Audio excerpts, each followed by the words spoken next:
Hello everyone, my name is Anthony and welcome back for another virtual Lunch and Learn.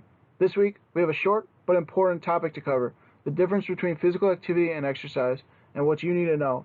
As always, we want to mention this presentation is meant for educational purposes only and should not be interpreted as medical advice. Enjoy! So let's start this off with the foundation on why this is important, and it goes back into our history. At the dawn of humanity, we survived by performing the hunter-gatherer lifestyle, constantly having to search for our food as well as our resources that we need. We built our own homes, gathered our own water, built our own tools, etc. All activities that required constant motion. Because of this, our biggest concern was whether or not we were able to procure enough nourishment to make it through the day. Additionally, it's important to consider the life expectancy of our ancestors. While they may have had a lower average life expectancy, possibly due to infant mortality, they were still able to live full lives into a decently old age. This is due to the constant movement and whole food diets. With their lifetime demands and lack of modern temptations, those hunter-gatherers were able to maintain optimal health and movement throughout life. So how does this compare to life today? We can clearly see a difference between how our ancestors lived their lives and how we live ours. In fact, we live significantly different lives than even our parents and grandparents did over the last century. Today, our lives no longer focus on nutrient procurement and territorial defense. Rather, we live to produce products in a fast-paced and ever-changing society. This has resulted in a dramatic change from the hunter-gatherer lifestyle, as we have transitioned mainly to office environments. We sit nearly all day at work in front of a computer because that's all that is required from us. When we leave work, we likely have a phone to scroll through, a TV to turn on, or maybe even more work to do, leaving almost no time or interest for any physical activity. This differs significantly from our ancestors, since not only do we no longer have to pick our own fruits and vegetables, but we can use an app to have someone else gather all of our groceries and have them brought straight to our car. We as humans have been great at solving problems and generating technology. So what's the result? Our bodies adapted to be able to meet the physiological demands of our ancestors, and just because our minds have been able to change the world around us and reduce those demands, it doesn't mean our health and physical activity needs change with it. We have seen a significant increase in chronic illnesses, from obesity and cardiovascular disease to low back and joint pain, and to rises in cancer and mental illnesses and diseases. We know what's been causing the health issues, so let's look at what we've tried to do to reverse the problem. We've heard the traditional guidelines before, and for good reason. When sedentarism began to rise and cardiovascular disease came with it, researchers worked to determine a relationship between those who were and were not regularly active and the level of disease each experienced. From there, they determined that those who were moderately active or exercised for about 30 minutes, 5 days a week, or a total of 150 minutes per week, were significantly more protected from disease than those who did not perform physical activity. They determined similar results for those who were only active 75 minutes per week but performed vigorous activity. And these are the guidelines you have received for years from your doctor or fitness professional. Additionally, for weight loss, the guidelines are averaged to be about twice the recommended to reduce cardiovascular risk. But a common question is, what do they mean by moderate and vigorous, and what type of activity do you need to do?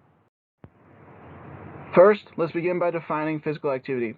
It's a general form of movement our bodies have been programmed to do and is overarchingly defined as any movement produced by skeletal muscles that results in energy expenditure. In other words, it is non-specific and more focused on any movement you will encounter in life, from walking up steps to raking your leaves. So what do people mean by 150 minutes of moderate physical activity or 75 minutes of vigorous activity? Overall, for an individual new to activity, moderate activity can be found frequently throughout daily life, such as walking the dog, house cleaning, golf, or gardening. That jump to vigorous may not be all that demanding either, and can include fast-paced walking, jogging, jumping rope, shoveling snow, or rearranging furniture. Remember, physical activity was a daily part of our ancestors' lives, and our body expects these movements throughout the day. And if you're performing a lot of activity throughout the day, it can't be expected to be very intense. Now let's focus on exercise. Exercise is a subset of physical activity, but is structured, planned, and repetitive in nature, with the overall goal of directly improving physical fitness.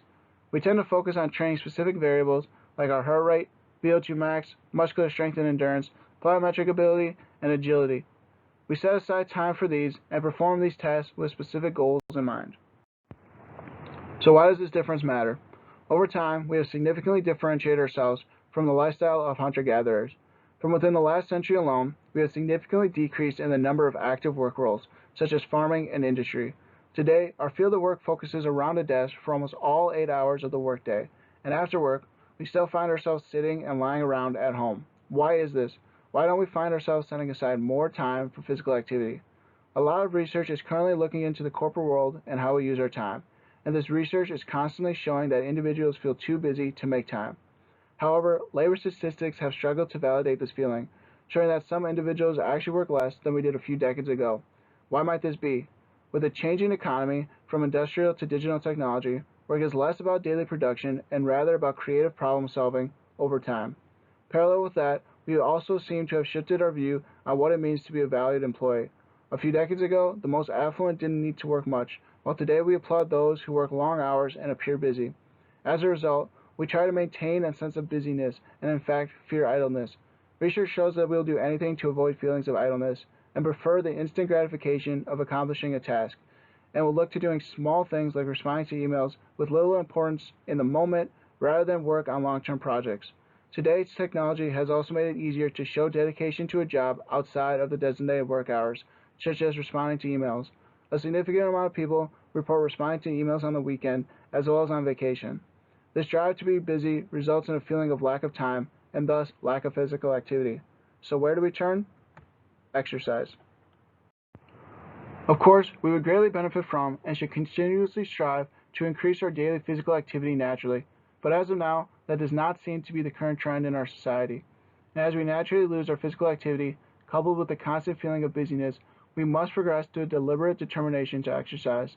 This means setting aside those 75 to 150 minutes of moderate to vigorous activities while paying attention to any reps and sets we have in order to progressively overload our body over time.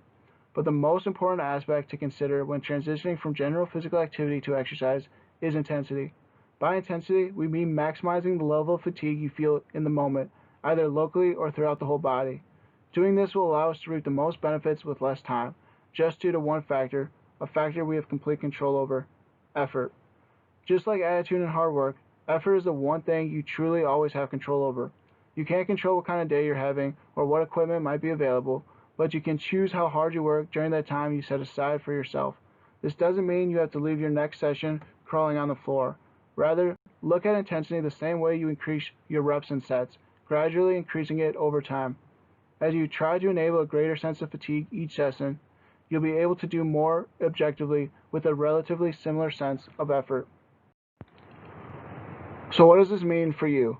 The more intense you exercise, the less time you'll physically be able to exercise for. This means both per session as well as throughout the week, which is important if you are running on a tight schedule. A very intense session requires substantial recovery time. Important because recovery is where our body is actually able to generate those physiological changes we hope to accomplish. It is important to remember exercise is just a stimulus for change, but we need sufficient rest and nutrients to undergo that change. In addition to less of a time requirement, you can also expect more energy from exercise initiation, which in turn can lead to a decrease in sedentary behaviors. Eventually, you may find yourself doing little things such as avoiding the wait and crowding of the elevator and elect to take the stairs. And of course, a more active lifestyle will come with better health outcomes throughout life, helping us avoid not only those diseases associated with sedentary behavior, but also those currently associated with aging, such as a loss of function. So what are some next steps you can take? First, begin by scheduling in a few exercise sessions throughout the week, even if it isn't that intense to start. Then, gradually begin increasing the sense of fatigue you experience per session as comfortable. Then, once you begin to experience those additional bursts of energy throughout the day due to your new activity habits, don't ignore them. Go for a quick walk or anything to get you moving, thus helping you to further decrease your sedentary behavior. We hope you enjoyed today's presentation and were able to take away some helpful information. Starting new behaviors can be challenging, so if you ever need any direction, please feel free to reach out. And if you ever have any questions about any aspect of your health and fitness journey, we at the Place for Wellness would love to have a conversation with you. Thank you.